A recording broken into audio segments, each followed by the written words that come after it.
Pour accroître l'efficacité de la lutte contre la précarité énergétique et sanitaire, le professionnel que je suis tire les leçons avec les autres acteurs de la nouvelle période qui s'ouvre. On est étonné de l'écart depuis de nombreuses années entre l'importance de la précarité énergétique et sanitaire et la difficulté des gouvernants et de la société de prendre les mesures à la hauteur de l'enjeu, et même dans le cadre de la réussite de la transition énergétique. Alors pourquoi ? Eh bien, au fond, pour moi, essentiellement pour des raisons culturelles. Notre représentation sociale, c'est que doit prévaloir sans cesse une approche où l'égalité est promue. Or, l'exclusion semblerait mettre de côté, institutionnaliser des catégories en difficulté.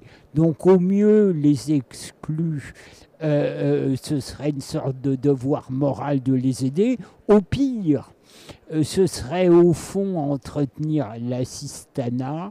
Et dans un pays comme la France, on préfère une égalité formelle ou un idéal d'égalité plutôt que de sembler institutionnaliser une situation qui ne correspond pas à nos représentations. En un mot, on préfère un idéal égalitaire plutôt que des correctifs qui seraient des correctifs équitables. Alors, nous rentrons dans une nouvelle période. Cette nouvelle période fait que le rapport à la société bouscule tout le monde, les citoyens consommateurs comme les gouvernants.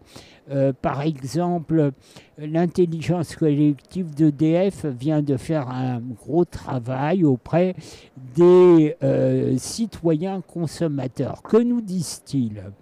Les dépenses d'électricité vont augmenter.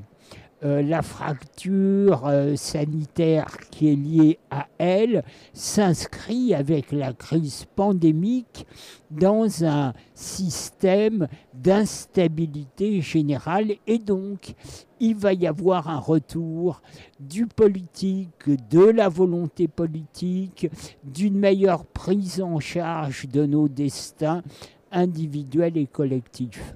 C'est une chance pour la lutte contre la précarité sanitaire et énergétique, dans la mesure où justement il est possible de déplacer les lignes. Cette lutte ne vise pas tant à aider telle ou telle catégorie que de reposer la question des communs.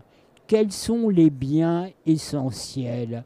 Pour les citoyens consommateurs interrogés, eh bien l'énergie, c'est un bien essentiel parce qu'au travers du numérique, c'est ce qui est relié aux autres. C'est évidemment la réussite de la transition écologique.